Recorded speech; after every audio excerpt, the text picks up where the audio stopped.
Bienvenue à tous dans votre chaîne Self Coding. Alors aujourd'hui, on va voir des nouvelles fonctionnalités. En fait, ce sont des fonctionnalités regroupées sous le thème de boîte de dialogue de WinDev. C'est quoi les boîtes de dialogue de WinDev? Ce sont des fenêtres. Ce sont des fenêtres simples qu'on peut même créer, mais WinDev nous les propose. Ce sont une sorte de communication entre l'application et l'utilisateur qui permet, au lieu d'afficher par exemple des erreurs fatales ou des erreurs de requête, d'afficher des messages plutôt lisibles par l'utilisateur ou bien de lui demander une confirmation, ainsi de suite. Les boîtes de dialogue comportent toujours les mêmes éléments. Premièrement, une icône permettant d'identifier rapidement le type du message affiché, par exemple information, question ou erreur. Deuxièmement, un titre affiché dans la barre de titre. Troisièmement, un ou plusieurs boutons permettant à l'utilisateur de choisir la réponse désirée. Le nombre et le type des boutons dépendent du type de la boîte de dialogue utilisée. Quatrièmement, un texte sur une ou plusieurs lignes correspondant au message destiné à l'utilisateur. Donc c'est le texte qui explique pourquoi cette boîte de dialogue est affichée. Alors afin de bien comprendre comment ça fonctionne ces boîtes de dialogue, j'ai construit une petite application qu'on va voir maintenant. On va ouvrir WinDev.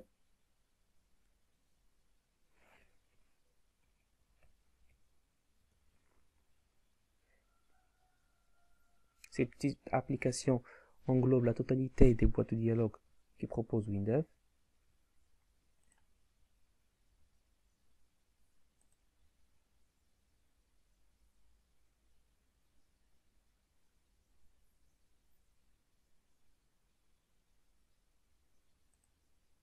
Voilà.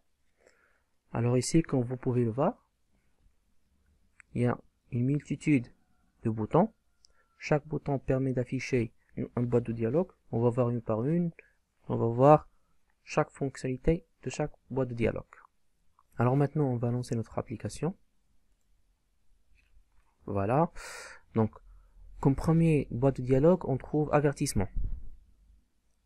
Donc, avertissement, c'est un message qui sera simple. On va faire un test. Voilà. Il y a un effet sonore qui s'active. Comme on a dit précédemment, alors chaque boîte de dialogue, il est constitué d'une icône qui permet d'identifier le type de boîte de dialogue.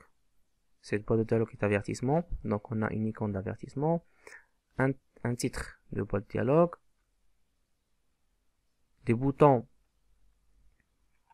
selon le type de boîte de dialogue et enfin c'est le texte à afficher. C'est un texte simple qui permet de voir ceci est un message d'avertissement. Voilà, on retourne vers le code pour voir comment constituer ou comment appeler cette boîte de dialogue. Donc, on utilise avertissement et on saisit le texte désiré. Ça, c'est un texte qu'on peut afficher à l'utilisateur s'il y a un problème ou erreur de calcul ou quelque chose comme ça, afin d'alerter l'utilisateur où il y a le problème. Retournons à notre application. Donc, il y a le type de dialogue de type saisie. Alors, comment ça marche ce type de dialogue? On clique dessus. Voilà. Donc, les informations qui se répètent, titre, icône, des boutons, un texte, mais ici, il y a un champ de saisie. Donc, ce type de dialogue permet de communiquer ou d'interagir avec l'utilisateur en lui demandant de saisir une information qui peut servir après. Ici, il y a la question combien de commandes voulez-vous imprimer. Ici, l'utilisateur il peut saisir n'importe quel chiffre par exemple 2, il clique sur OK. Voilà. Vous avez demandé 2. Donc ici, c'est un bloc de dialogue de saisie qui permet de récupérer une information afin de l'utiliser dans votre application. On retourne dans notre code pour voir comment ça marche, ce type de dialogue. Voilà. Alors, donc, on utilise la méthode ou la fonction saisie. Là, on saisit notre texte qu'on doit afficher à l'utilisateur. Et ici, on envoie un paramètre qui va contenir la valeur saisie par l'utilisateur. Voilà. Alors, la valeur qui est ici, c'est la valeur de clic, soit sur OK, soit sur annuler. On va retourner pour voir. Voilà. Ici, il y a OK. OK, ça veut dire 1. Et annuler, ça veut dire 0. Voilà. J'ai annulé. Le bouton fermé, c'est annulé aussi. Vous avez annulé. Le nombre par défaut est de 1. Si on retourne vers le code, c'est 0. Ça veut dire si je clique sur annuler ou le bouton fermé, on affiche, vous avez annulé, le nombre par défaut est de 1. Le 1, le cas de 1, c'est le cas où on clique sur le bouton OK. Donc là, vous avez demandé X nombre de commandes à imprimer. Voilà. Donc on retourne dans notre application pour voir le type de dialogue suivant. C'est la boîte de dialogue erreur. On clique dessus. Voilà. Il y a toujours un effet sonore. Et là, ça ce sont des boîtes de dialogue pour dire qu'il y a un problème, par exemple, fatal ou quelque chose qui est grave qui s'est passé. Là, on va voir la même chose. Titre, icône, texte et bouton. Pour le titre de boîte de dialogue, on peut le modifier. On va le modifier maintenant pour voir comment ça marche. On clique sur OK par exemple. On va y aller dans le bouton erreur, afficher. Donc afin de modifier le titre du boîte de dialogue, on utilise la fonction titre suivant. Voilà. Et ici, on saisit notre titre. Par exemple, on va dire erreur fatale.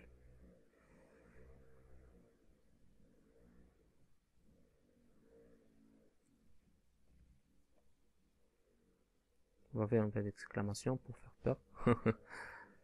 On enregistre et on va réexécuter notre application.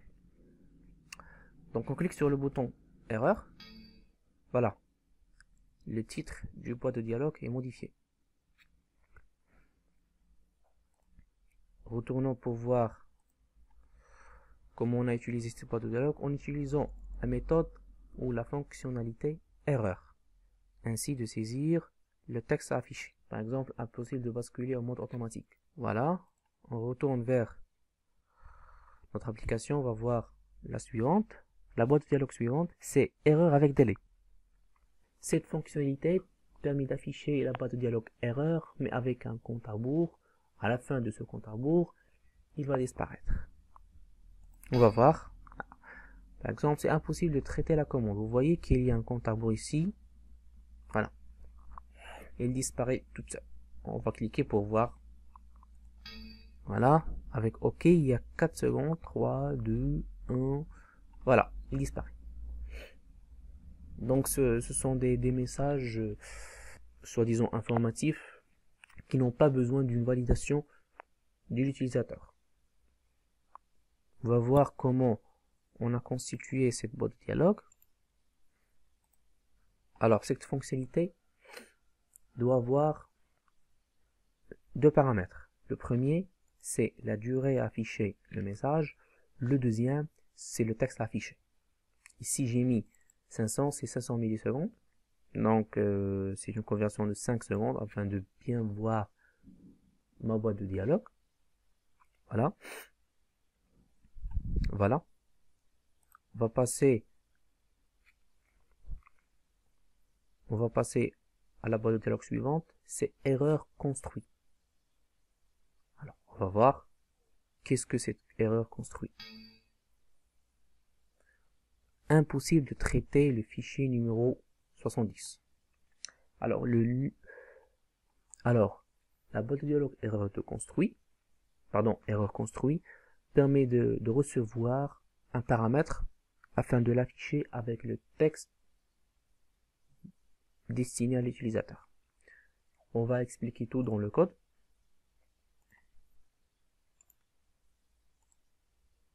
Voilà. Ici, j'ai un variable de type entier qui est égale 60. Erreur construit, il permet de remplacer les paramètres, comme on peut utiliser par exemple dans les requêtes ou dans la fonctionnalité chaîne construit. Donc impossible de traiter le fichier numéro pourcentage 1 et on passe comme paramètre notre entier 70 par exemple. Donc ce pourcentage 1 va être remplacé par notre entier. C'est pour cela, lorsqu'on clique sur erreur construit, on aura ici la valeur 70. Très bien. Donc maintenant, on va voir la boîte de dialogue suivante. C'est la boîte dialogue. Alors on va utiliser. C'est déjà ouverte. Alors, comment ça marche la boîte dialogue? On clique dessus pour voir le type d'affichage qu'il nous propose. Si je clique ici, voulez-vous enregistrer les modifications exportation des commandes? Enregistrer, ne pas enregistrer. On va voir le code qui va avec. Voilà.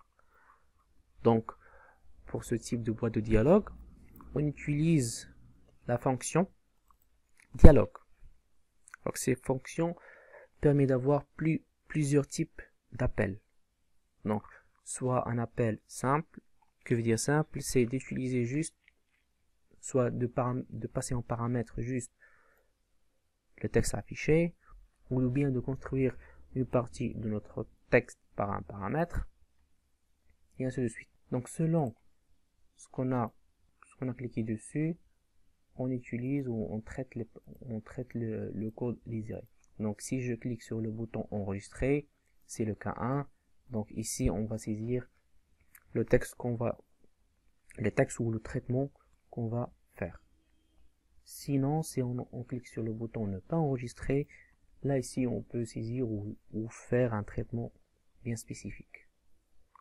Donc, la boîte de dialogue suivante, c'est oui ou non. C'est presque le même principe. Je clique, voilà. Voulez-vous clôturer la journée? C'est un boîte de dialogue communiquant avec un principe de oui ou non. Soit je clique sur le bouton oui, soit je clique sur le bouton non. Par exemple, on va voir le code. Voilà, on utilise la fonctionnalité oui ou non. Voulez-vous clôturer la journée? Si cette fonction égale à oui, donc j'exécute ici le code de fermeture de la caisse. Retournons dans l'application, on va voir OK annulé. Ça aussi c'est presque la même chose. Confirmer la suppression de cette commande, OK. Par exemple, on va y aller voir le code. Là on utilise la fonctionnalité OK annulé. Si la boîte de dialogue nous retourne vrai, alors ici on exécute le traitement pour par exemple supprimer une commande. Donc la boîte de dialogue suivante c'est confirmer. Alors ici on a 3 boutons comme vous pouvez le voir. Et le texte, voulez-vous arrêter la recherche en cours? Par exemple, si vous exécutez une recherche dans une table qui contient d'énormément d'informations et la moulinette ça tourne et ça prend beaucoup de temps. Et là, tu dis non, stop. J'ai pas besoin de continuer ces recherches. Donc tu cliques sur arrêter. Par exemple, et là on vous affiche cette boîte de dialogue. Voulez-vous arrêter la recherche en cours? Donc si tu cliques sur oui, on peut faire un traitement. Si tu cliques sur non, on peut faire un traitement. Et si tu cliques sur annuler, on peut faire aussi exécuter un traitement. Message ignoré, voilà. Ici, j'ai cliqué sur fermer. Je pense que c'est à peu près, c'est annulé. Voilà. On va voir le code. Ici, on utilise la fonctionnalité confirmer avec un texte. Voulez-vous arrêter la recherche? Comme j'ai dit précédemment, on peut utiliser la fonction titre suivant afin de modifier le titre dans notre boîte de dialogue. Cette fonctionnalité retourne trois valeurs, soit 0, soit 1 et soit 2. Alors, 0, ça veut dire annuler. 1, ça veut dire arrêter. 2, ça veut dire ignorer. Voilà. Et annuler, voilà, c'est message ignoré, c'est le 2. Le non, je ne vais pas arrêter la recherche, c'est le 0. Donc la recherche continue. Oui. Donc on arrête la recherche, c'est 1. Voilà. Recherche arrêtée. Voilà. On va passer à des nouvelles boîtes de dialogue sous d'autres formats. Alors, le bulle, c'est une information qui s'affiche si la souris passe sur l'élément désiré. Par exemple, donc je vais passer la souris sur le bouton bulle. Voilà. On affiche une information qui est bien claire, avec une durée bien précise. Donc je vais retourner et je vais faire ça. Ce bouton vous permet de voir les fonctionnalités des infobulles. Très bien. Alors, ces boîtes de dialogue s'appellent des infobulles. Les infobulles ont plusieurs paramètres, plusieurs fonctionnalités aussi, afin de les paramétrer selon votre besoin, bien sûr. Ici, j'ai mis un code qui permet de modifier ma boîte de dialogue, infobulle. Je vais cliquer par exemple sur infobulle et je vais voir. Voilà. J'ai changé le fond et j'ai changé la couleur du texte. Donc on va voir tout ça dans le code.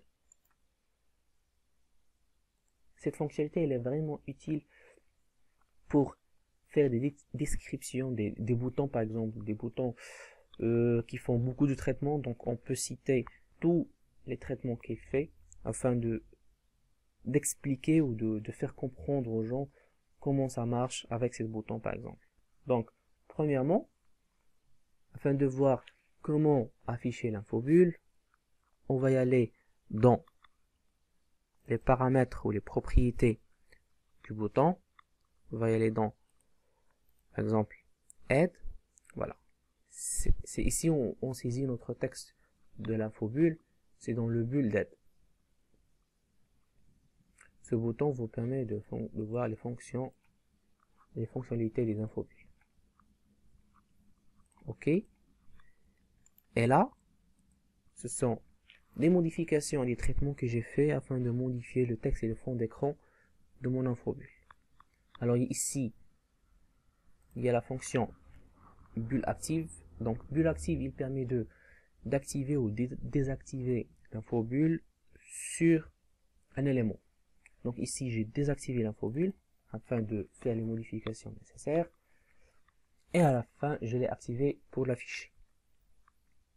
Après ici, j'ai modifié le délai d'affichage de mon infobulle. Donc, je l'ai affiché en 3 secondes. Et ici, c'est un délai pour le bulle délai, bulle durée avant ouverture. Donc, si je glisse la souris sur l'élément, on va attendre 3 secondes. Après, on va voir notre infobulle. On va faire un petit test. Donc, je vais survoler mon élément. Top, 1, 2, 3. Voilà. Et là, on affiche notre infobulle. Et là aussi, l'infobulle s'affiche en 3 secondes. On va voir ça.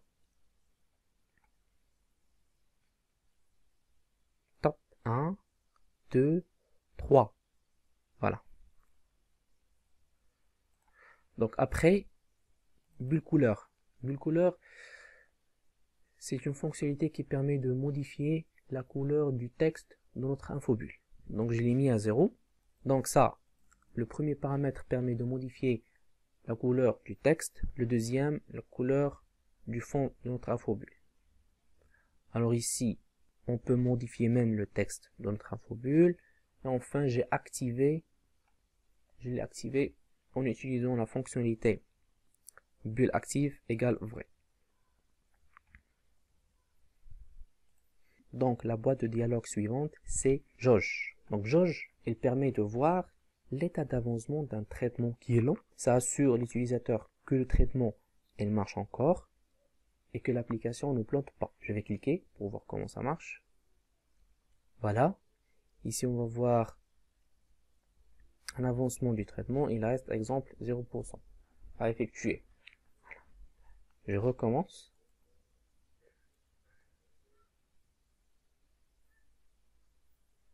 Voilà. Donc, si vous avez un traitement qui est lent, qui prend un temps qui est volumineux, par exemple 1 minute, 2 minutes, 3 minutes, ou même 30 minutes, ou même 1 heure, donc on doit utiliser la fonction jauge afin d'assurer l'utilisateur que l'application n'est pas en bloc, mais ça marche, mais elle fait un traitement qui est très lent. On va voir comment on utilise la fonction jauge. Donc la fonction jauge a besoin d'un max que je l'ai borné à 100 000. Et là, j'ai fait une boucle de 1 à 100 000 afin que j'affiche une séquence de déroulement dans la jauge avec un texte. Il reste, ça c'est le numérique affiché avec un pourcentage à effectuer. Alors, ce type de jauge, il s'affiche dans la barre du message dans notre fenêtre. C'est ici. Donc on doit impérativement activer la barre. Pardon. On va aller dans la propriété du fenêtre. Voilà. On doit activer la barre du message afin de voir ce type de jauge. On va passer à notre boîte de dialogue suivante, c'est message. Alors, message, il affiche aussi dans la boîte de message, la barre de message, pardon, dans notre fenêtre. Cette option n'est accessible que pour les administrateurs. Merci de contacter votre responsable. Donc, ce sont des messages informatifs. Afin de ne pas déranger l'utilisateur de l'afficher comme avertissement ou erreur, par exemple, on l'affiche dans la barre de messages dans notre fenêtre. Donc, comment on fait?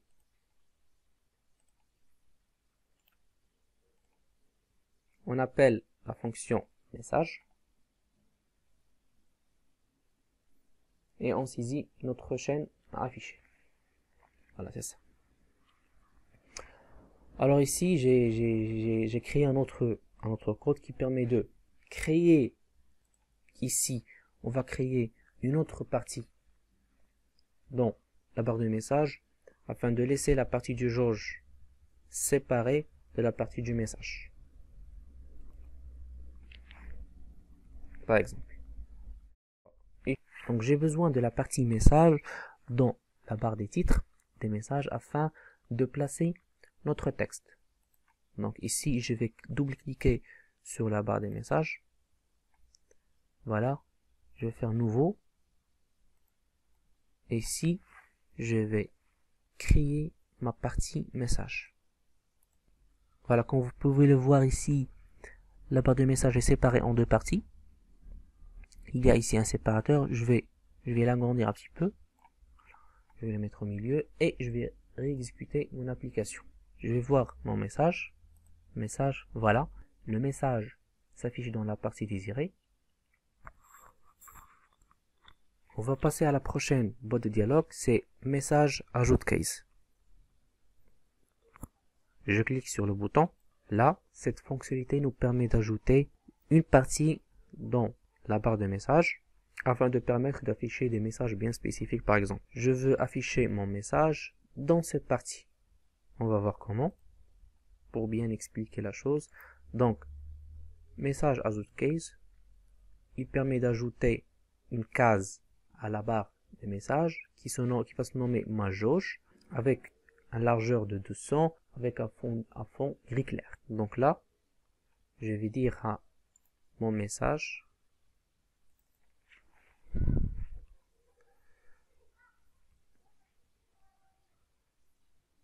d'y aller s'installer dans cette nouvelle case.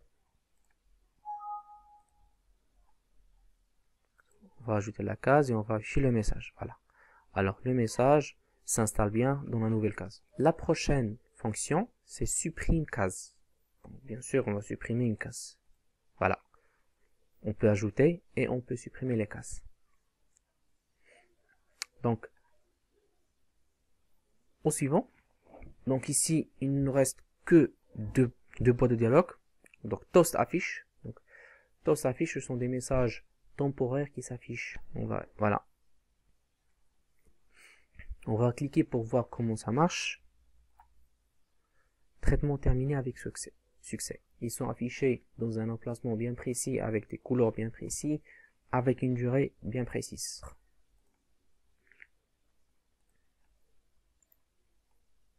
Code. Donc ici on utilise la fonctionnalité toast affiche avec un message affiché. C'est la durée d'affichage du toast. Donc soit toast court, soit toast long. Donc soit court durée, soit longue durée. Ici, c'est la position de notre toast verticalement. Donc c'est CV milieu. Et ici, c'est la position horizontale. CH center. Donc milieu vertical et milieu horizontal, ça sera le milieu de notre écran.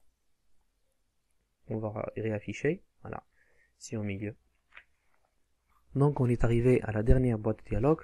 C'est ballon type. Donc ce sont les messages affichés dans la barre des infos de Windows. Voilà. On va faire un test pour voir. Voilà. C'est un rappel. Merci de ne pas oublier de clôturer la caisse avant de sortir. Voilà. Donc c'est un message. Ce type de message, on le voit souvent dans notre Windows.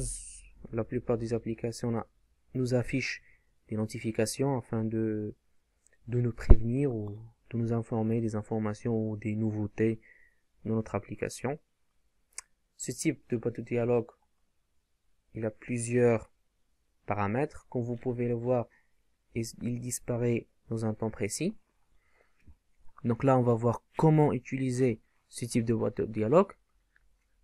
Donc premièrement, on doit importer un composant dans notre application. C'est le composant ballon type. Alors comment on le fait? C'est liste des composants externes répertoriés.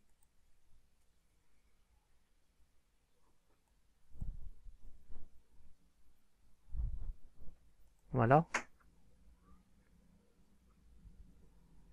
Voilà. On le trouve ici, c'est ballon type.